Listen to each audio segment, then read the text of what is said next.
Good morning, it's Dave at All Things Important Reviews. Please smash that like button, please smash that subscribe button for more awesome watch content. Little wristwatch check, I've got my GST-B500D, a 2021 model from Casio, and I now have an updated, basically 2022 model in front of me, which is the GST-B500D-1A. Now, this is a brand new model that's only been released in the past month or so in Europe. I think it came out in early May. And this model is actually significantly cheaper than last year's model, at least on the bracelet. And I'll explain why in a bit. But this model is actually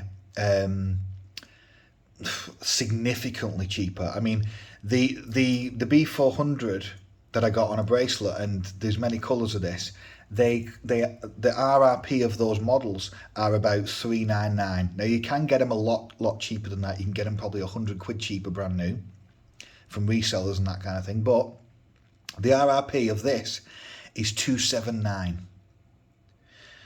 So that is a significant reduction, and even though you're still getting a lot of the watch.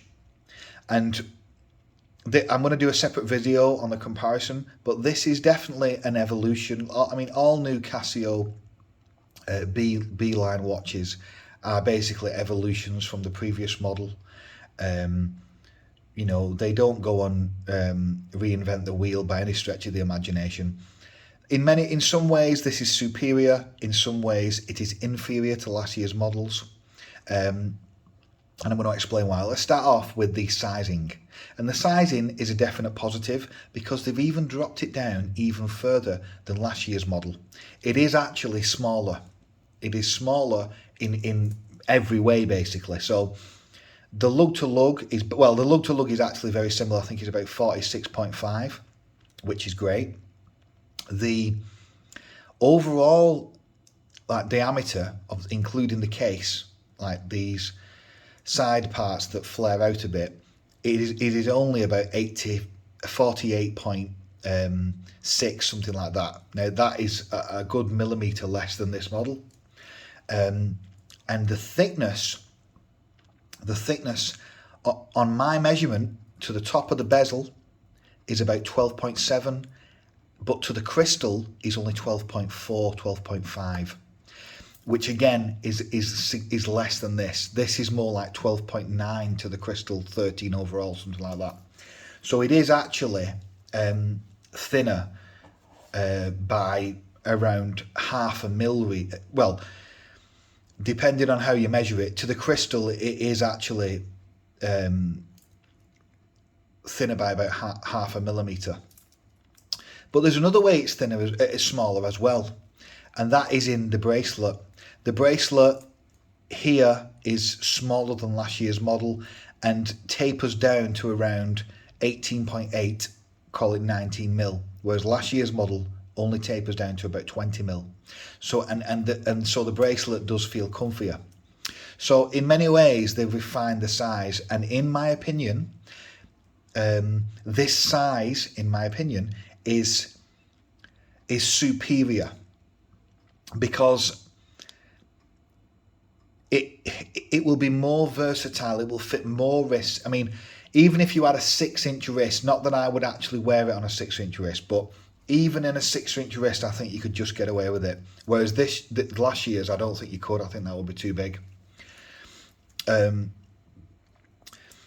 think that the sizing of this model is perfect for me. I don't want them to go much smaller. I mean, by all means, they could drop the bezel, you know, the thickness from the case back to the bezel. They could drop that to say 12.5 mil. That'll be fine. I don't want them to go so small. I like my G-Shocks to have a presence on the wrist. That's the whole purpose of them, really. And I do like them to be chunky and big to some degree because I want them to be super legible. I want to be able to see the time very easily.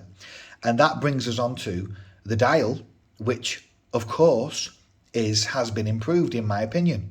They've got rid of the 3 subdials and they've made it to 2. They've got this wheel thing over here that tells you the battery life and so forth. And then you've got a sub LCD dial basically that is negative on this particular model. And it does light up with a light, by the way. The light works both for the analog and the digital subdial. And in here, you get access to various functions. The functions are typical: the world time, stopwatch, all that stuff, alarm, if you're interested. The main function that people are going to be using, in my opinion, is going to be the Bluetooth functionality, which will give you synchronized time to your phone's time.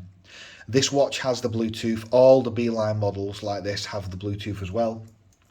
Personally, I don't frequently use it because I don't like keeping my Bluetooth on all day, not just because it drains a little tiny bit of battery, as someone else has commented down below, but because I don't like the fact my Bluetooth is turned on my phone and visible all the time. That's not to say that you can't be, you know, that's not to say that you're protected just by having it invisible. There's people that can crack these things with that can view invisible turned off Bluetooth on phones and stuff like that, but ultimately it is still a little bit more secure if you turn off your phone's Bluetooth, so I don't like it on personally. But if I was in a different country and I wanted perfect synchronized time, then by all means absolutely turn it on. There's other things you do. You've got like a phone finder thing with Bluetooth with the app. You've got other things. I think you've got a step counter. There's all a fitness tracking app or something. I mean, I don't use any of that stuff, so it doesn't interest me particularly well. And most people who are buying these watches, I don't think they're going to be bothered about that. It's going to be more like the synchronized time that they're bothered about. So, but for the dial, ultimately, I love the fact they've gone with the red. It actually reminds me, that the red actually reminds me of the red on the Omega Seamaster 300M diver. I love a slight touch of red really brings out a dial, and they've done it on this, you know, radiused part here and it matches with the G-Shock writing there that they've also put in red. I think it's a nice touch. It adds an extra depth to the dial. I think the dial is definitely cleaner than last year's model. It's super legible. The indices are like a silver, and the indices are also quite fat, so it's super easy to tell the time, which is, again, we all know in last year's model, on the first model of it, the first unit, or I should say, the colour variant has very non-legible dial, but that's fine because they also do one that's very similar to last year's model with a stealthy dial, so it's not a fair comparison. I'm going to show you another G400 watch that has a much more legible dial that I've ordered from Japan, basically. I'm going to show you that shortly. Now, the dial is sporty. It has the correct amount of colour for just a silver and black or silver and dark grey watch. I think it does work, the red on it, definitely. The subdial, admittedly, is difficult to read. However, one thing I will say is, for some reason, right now, well, when it's on my wrist, it is easier to read. Now, do you actually need to use the subdial? The answer is no. You can get the date on it and you can get other stuff on it. Do you actually need to use it though? Nope. In the real world, unless you're actually using some of them functionalities, just to tell the time, you'll only be using the, because there's no seconds hand, the seconds are in the subdial. You'll only be using the analog dial, basically. Now, the super legibility massively appeals to me. I've not got it synchronized right now, but incredibly, I'm just the way I am. If my watch is not got radio control time or is not synchronized to my Bluetooth phone, then I keep the time 5 minutes ahead. I don't know why I do it, I just got used to it. I think one of my aunties when I was a kid growing up, she used to have her clocks 5 minutes ahead, and I've just always done that. But the only watches I accept as not being 5 minutes ahead are watches that I've synchronized with either my phone or with radio timekeeping in in a Casio Wave Scepter or Casio Multiband or a Citizen, radio controlled watch. But they're the only ones that I have perfect timekeeping on. And obviously my phone has perfect timekeeping. But everything else, I have 5 minutes fast. I'm weird like that. I just am. So right now, it is not synchronized to the phone, but ultimately, you know, you can see there, by the way, I've got high battery. It's solar powered, so they've not cut corners in that sense. It is. I was worried because the watch is lighter by 20 grams, around 20 grams. I was worried, how the hell have they done that? Because the sizes are similar, even though I have explained now how they've made it thinner. Well, more narrower, the bracelet, and that reduces weight. They've reduced the bulk of the watch, and that does reduce weight, and I'll explain how they've also reduced the weight. But I was worried that, is it going to feel too small almost, or you know, a bit tinny, and how have they, or have they took features out of it? How have they done that? But they've not. They've kept most of the features in there. The tough solar. When you use a tough solar watch, you'll never go back to batteries. You know, it will charge with the fluorescent or non-fluorescent light. It's super easy with all my Casio watches to keep the battery high. I've never had difficulty. I've seen people on the internet say that my watch, my G-Shock XXX, it doesn't, the battery never goes past low. And I'm like, what? I'm like, on my watches, it must be a dud or something wrong with that particular unit that he's got. But on every one of my Casio watches that are solar powered, I've always been able to get them to high very quickly. You can just put them on a windowsill for a day and they'll go to high, basically. So that is a great thing. The batteries will last years and years. It does have a battery in it, obviously, but you'll only very rarely have to just change it in years and years. And in years and years' time, I won't be using the watch. So, or it's unlikely I will.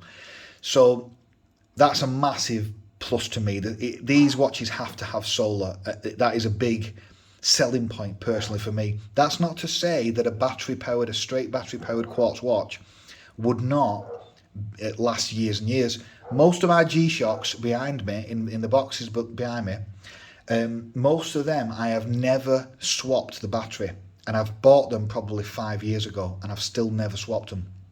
So you can get outstanding life with the standard batteries, in total honesty now. So maybe the tough solar is not that important, but if the watch battery was every 2 years swapping, that would annoy me. So I'm a big fan of tough solar.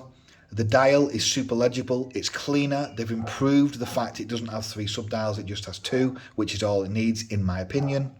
The bezel, they've gone with a simple stainless steel. You know, it is a solid piece of steel, but it is planed. It's unpatterned. In my opinion, I think it could be improved by putting a pattern on it. If it's just going to be stainless steel, this will scratch up very easily and very quickly.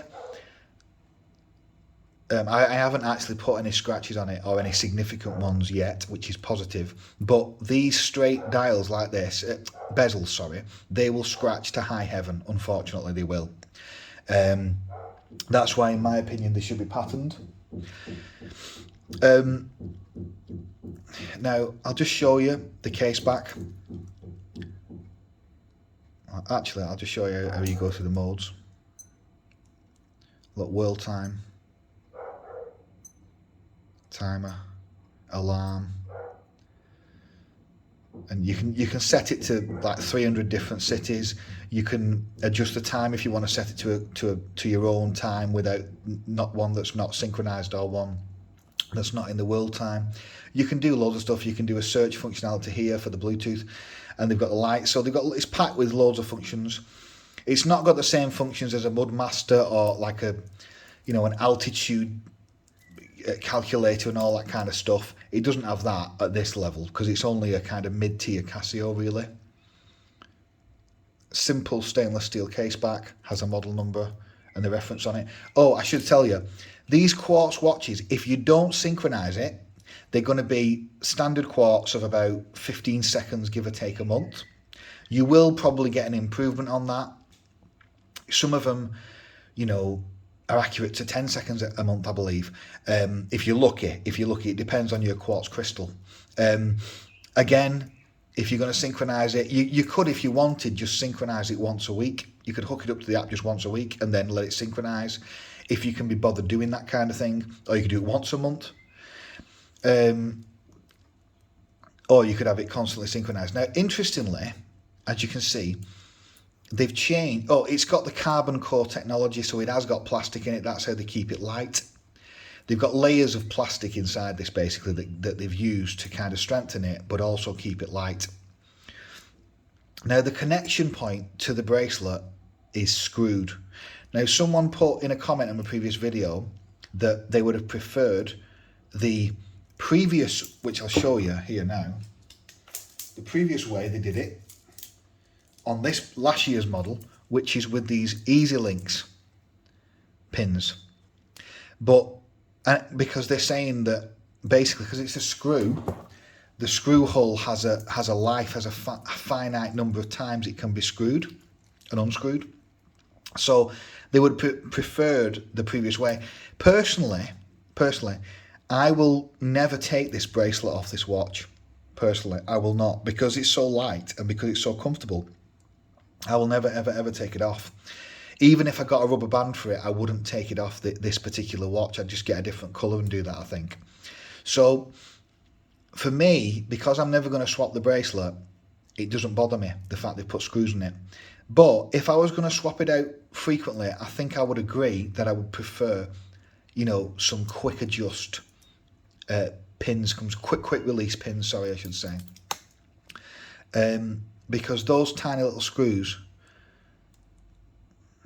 you know, they're small, them screws as well. You could easily lose them.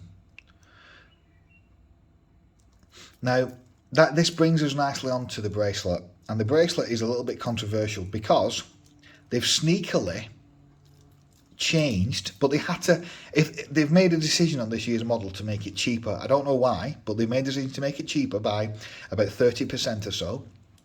And ultimately, by making it 30% cheaper, the watch, they've had to cut corners somehow, and they've cut corners a little bit on the bracelet. But one thing I will say is the watch is definitely, without a shadow of a doubt, the comfiest G-Shock B series watch on a bracelet that I've ever worn by a country mile.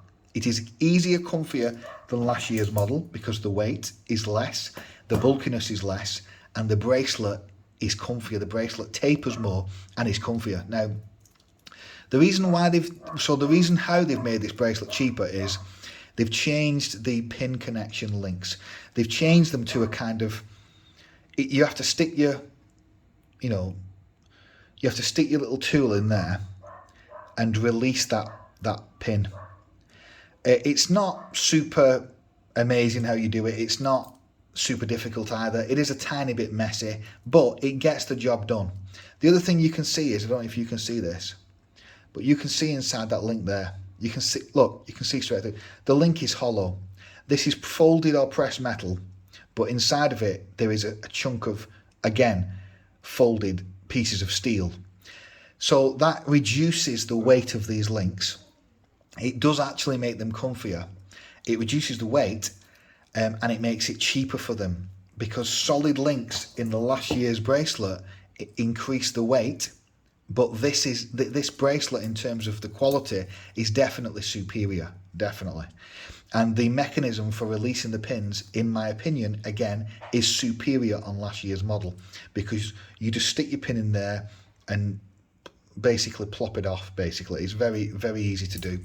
This year's model, they've gone back to what was on my beta watch, the one that you've seen me wear loads of times with the pattern bezel and the multiband. That's an older 4 or 5 year model. They've gone back to this type of pin release system, which in my opinion is inferior, but the fact is, and as well on the bracelet clasp, which is again just your standard deployant single without a safety clasp, push button clasp. They should have a safety in my opinion, but to be fair, these are very secure. It is extremely unlikely that you would accidentally see. It's not like the trigger on a Rolex watch where the trigger's here. With the trigger being the push buttons, it would be highly unusual that you would accidentally release this clasp. They're not a bad clasp. They're pressed metal, it's cheap, but it gets the job done. There's no on-the-fly mechanism or any of that stuff. And they've also reduced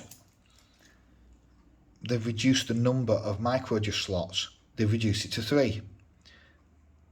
Now, I don't know why they've done that. That is, in my opinion, very silly and it's unnecessarily cutting corners. It should have 4, in my opinion, definitely. But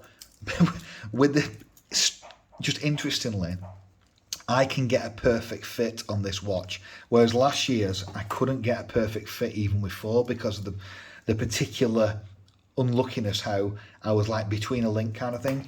But anyway, it's if you're looking for an all-round beta watch that you could dress up, you could dress down, you can take to work, you can take swimming, it's got 200 meter water resist, you can do so much with. It looks great, you can take it to the gym, take it on holiday, you know, all-round watch. The crystal is obviously going to be a Hardlex crystal, but it is Casio's Hardlex, it's not your standard crappy. So as I've said, I've very rarely scratched a Casio crystal. I have on a very cheaper diver watch, like a 50 quid diver off Amazon, off Casio, but on the G-Shocks, no, I don't recall scratching them. And I've taken them to Thailand, I've taken them off-road go-karting, I've taken them on squash courts, smashing them around the court. I've done loads of stuff, and I can't remember putting a serious scratch in a Casio crystal watch. So to me, the fact they're not sapphire is not the end of the world by any stretch of the imagination. And this year, I'm going to show you some top tier Casio watches that are like over $1,000. And I'm going to show you what the quality is on them compared to these. But anyway, I think these are fantastic bang for buck. At $279, I think it is a winner. It is. And you can get it in other colours. As I said, because it is so comfy, I can look past the fact the bracelet links are not solid. I think if they did make them solid, it would be better. I think it probably would, even though it'd be a little bit less comfortable because it'd be a little bit heavier. See, when you go above 150 grams, for some people, the watch is going to be, or 160, it's going to be less comfortable. For me, because I'm used to wearing a 175, 180 gram watch as a daily wear, I can pull off one of these all day long. But I think to some people you're going to prefer this which is a thinner, more comfortable, more compact, yet still has all the features and performance of the previous years packed into it. I think next year what they'll probably do is they'll probably do a version of this, similar or something, but they'll go back to the solid stainless steel bracelet, but it'll be priced more. It'll be priced more like 400 quid, 399, something like that. I'm guessing they're going to do something like that. But I would still definitely buy it. They do a gold model, they do a black model, they do loads of different colours. They don't, as of yet, do a resin band one. If you want to wear a watch on the resin band, in my opinion, obviously, because you've not got a choice yet, unless J's and K's or someone, or Casio comes out with an adapter, or Casio produces the rubber band for this model, then you can't currently use a rubber band, so you'd have to get this one on the rubber band. And if you like wearing a rubber band model, get that one, because that is super comfortable on the rubber band. There's no question about it. In fact, I've actually got it in now. This is, no question about it, super comfortable on the rubber band. It is a fantastic watch on the rubber band, no question about it. Now, but if you want it on the bracelet, I think that if you can look past the fact that the links are not solid, I think this is a great choice to get above the B400, because for me personally, the fact they didn't come out with a standard legible dial model as standard that wasn't like green coloured, or you didn't have to ship from Japan, I think in last year's model hurt it a bit. I think it was wrong. They should have made it similar to this for the standard model in the last year's model. But anyway, in conclusion, for $279, there's not many watches as an all-round beta with the functionality, the Bluetooth, solar, all that packs into this watch that you can get off any manufacturer in the world. In fact, there's none. So it's still a winner, and the fact it's 30% cheaper than last year's is really good. It's not 279 is not bad for what you're getting for this watch overall. So that's why I am happy with it, and I will be keeping this watch more than likely. I'm not just going to sell it on.